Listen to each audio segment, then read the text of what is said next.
안녕하세요. 감동사연 채널 일상공감입니다.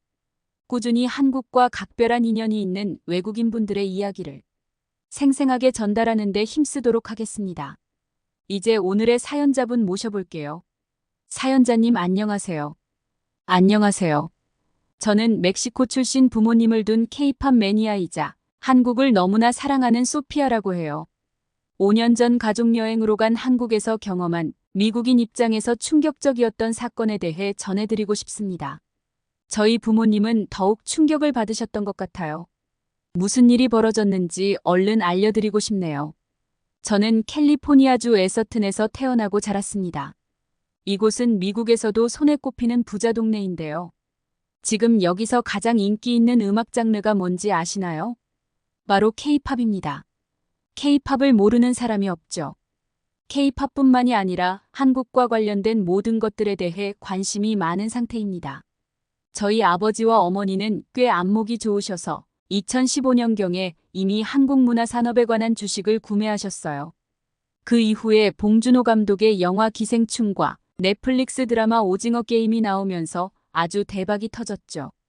저도 마찬가지로 아버지와 어머니를 따라 제 용돈으로 한국 문화 산업에 관한 주식을 샀었습니다. 그때부터 저에게 이상한 기분이 들더라고요. 원래 주식을 구매하기 전으로 그 주식에 관한 관심은 커집니다. 그런데 이번 주식은 저에게 남다른 의미로 다가왔죠. 친구들이 이야기하는 게 대부분 한국과 관련된 이야기인데다가 저 자신도 점점 K-팝과 같은 한국 문화에 빠져들기 시작했습니다. 제 부모님은 주식을 팔아 큰 수익을 얻었음에도 저는 아직 그 주식을 팔지 않고 굳게 쥐고 있어요. 앞으로 한국 문화 산업 주식의 가치는 점점 더 커질 거라고 생각하거든요. 아무튼 한국에 대한 제 관심이 점점 커지다 보니까 저희 부모님도 가족여행에 한국을 고려해보자고 제안하셨죠. 원래는 유럽 여행을 많이 갔었는데 부모님도 유럽의 분위기가 슬슬 지겹기도 했고 한국 특유의 미래적인 분위기, 바로 그것을 느껴보고 싶으셨다고 해요. 서울을 촬영한 여러 사진가들의 작품을 보면 정말 미래적인 분위기가 물씬 풍기거든요. 동시에 여전히 과거의 향취가 남아있는 풍경도 있어서 단 한 가지로 정해서 말할 수 없는 기묘한 느낌이 있단 말이죠. 아무튼 부모님과 제가 이번에 의견 일치가 되어서 결국 여름방학 여행지로 한국에 가기로 되었습니다. 저희는 인천공항에 도착하자 거기서부터 저희 가족은 깜짝 놀랐어요. 정말 미친 듯이 크고 예술적으로도 정말 아름다운 공항이었죠. 일단 면세점의 크기도 정말 압도적이었어요. 인천에서 서울역까지 KTX로 1시간도 걸리지 않는다는 것도 좋았습니다. 호텔에 가는 시간이 많이 단축되니까 호텔 도착 전부터 마음이 편하더라고요. 저희는 호텔에 짐을 풀고 인터넷으로 빠르게 맛집을 검색했습니다. 부모님은 스테이크를 먹자고 했지만 저는 바로 반대표를 던졌죠. 한국에 왔으면 무조건 삼겹살집이나 돼지 갈비집에 가고 싶었어요. 그래서 저희 가족은 서울 강남의 한 갈비집에 갔습니다. 그 갈비집은 아주 장사가 잘 되고 있더라고요. 의자에 앉아서 먹는 곳은 모두 자리가 찼고 바닥에 앉아서 먹는 자리만 남아있더라고요. 미국 사람들은 거실 바닥에서 앉는 문화보다는 보통 식탁에서 먹는 게 거의 대다수입니다. 그래서 부모님은 저에게 조금만 기다렸다가 앉아서 먹자고 했죠. 저는 앞바다리도 한국 문화를 체험하는 차원에서 괜찮지 않냐고 했지만 일단 갈비집을 가자고 하는 걸 받아들여 주셨으니 조금만 참고 의자에서 앉아서 먹기로 했습니다. 그런데 기다리면서 놀랐던 게 하나 있었어요. 웨이터분들이 띵동하는 소리에 반응하면서 빠르게 달려가는 것이었죠.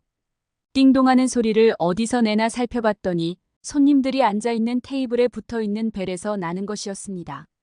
이런 호출벨은 미국 고속도로 휴게 모텔이나 클럽 같은 곳에서나 볼 수 있는 건데 한국은 이런 식당벨이 당연한 느낌이었어요. 갈비집 외에도 다른 식당에서도 이런 식당벨이 있어서 정말 신기했죠. 한국에서는 확실히 손님을 위하는 문화가 강하구나 싶었어요. 손님이 왕이고 식당은 신하라는 말이 딱 맞습니다. 저도 한국처럼 하는 것이 올바른 방향이라고 생각하는데요. 사실 미국의 식당 문화는 한국 분들이 보기에는 과하게 답답하다고 느끼실 겁니다. 간단하게 설명하자면 손님이 을이고 웨이터가 갑이라는 느낌이죠.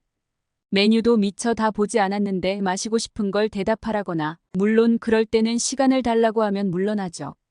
더 큰 문제는 다른 거예요. 웨이터를 부를 때 미국은 눈을 마주치거나 손을 너무 높게 들거나 까딱거리지 말고 살짝 들어야죠. 거기다가 웨이터마다 자기가 관리하는 테이블이 따로 정해져 있는 경우가 많아서 주문에 꽤 시간이 걸려요.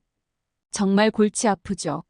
한국 같았으면 주문을 원하는 분과 가까이 있는 어떤 분이든 간에 다가와서 주문을 받을 텐데 말입니다. 또 요즘 경제난을 겪고 있는 미국에서 논란이 되고 있는 게 팁을 과연 얼마나 줘야 하는가라는 겁니다. 예전에는 밥 먹은 것에 10% 정도 주는 정도였어요. 그런데 요즘에는 20%까지 올랐죠. 거기다 물가까지 올랐는데 식당들은 그걸 감안하지도 않고 팁에 대한 부담을 엉뚱한 사람들한테 돌리고 있습니다. 한국도 오르는 물가 때문에 힘드시겠지만은 팁을 항상 생각해야 하는 미국인보다는 괜찮으실 거예요. 솔직히 이건 문화 차이라는 사람들도 있지만 미국 사람들조차도 이런 문화 때문에 고통스러운 상황이죠. 팁을 안 주면 뛰쳐나와 자기한테 무슨 불만이 있었냐는 등 선을 넘는 사람들도 많아져서 팁 문화에 관대하던 저희 부모님도 이런 팁 문화는 문제가 있는 것 같다는 생각을 하고 계세요. 한국에서 갈비를 먹으면서 저희들은 미국도 한국처럼 한다면 모두가 고통스럽지 않을 거라는 이야기를 했죠. 저희 결론은 간단하게 이겁니다. 사장은 제대로 홀서빙 직원에게 제대로 된 봉급을 주고 홀서빙도 자기가 받는 봉급 외에 다른 요금을 손님에게 받지 않으면 된다고 봐요. 다만 한국의 홀서빙 직원분들은 너무 친절하고 센스가 넘쳐서 팁을 주고 싶을 정도였죠. 저희 테이블을 수시로 쳐다보면서 불을 조절하라고 알려주시길래 저희가 갈비를 처음 구워보는 외국인이어서 신경 써주나 했습니다. 하지만 그게 아니었어요. 불 조절 같은 먹는 팁은 어느 테이블에나 해주는 이야기였죠. 만약에 그 정도로 미국에서 해줬다면 누가 팁을 주지 않을까요? 그렇게 하지 않고도 팁을 요구하니 문제가 되는 것입니다. 어찌되었든 저희는 처음 간 갈비집에서 맛있는 갈비를 먹었을 뿐만 아니라 한국 특유의 세심한 서비스까지 느낄 수 있었죠. 다른 식당을 간다 하더라도 그 식당만이 가지고 있는 특별한 서비스를 느낄 수가 있었어요. 예를 들어서 와플 가게인데 큰 와플 그대로 먹으면 안에 들어있는 크림 때문에 손에 묻잖아요. 그래서 미리 잘라서 주신다던가 굳이 미리 말을 해야 잘라준다는 그런 매정한 일이 없었죠. 아예 키오스크가 굉장히 많이 설치되어 있어서 골치 아프게 뭘 빼달라 뭘 넣어달라 등 말을 할 필요 자체를 없앤 식당도 있었습니다. 저번에 일본 여행 갔을 때는 간단한 포스기조차 없어서 계산기와 손수 작성하는 장부로 계산하는 곳도 많았거든요. 그런 데랑 비교해보면 한국은 몇십 년이나 앞선 미래 도시라는 말이 정말 맞는 것 같습니다.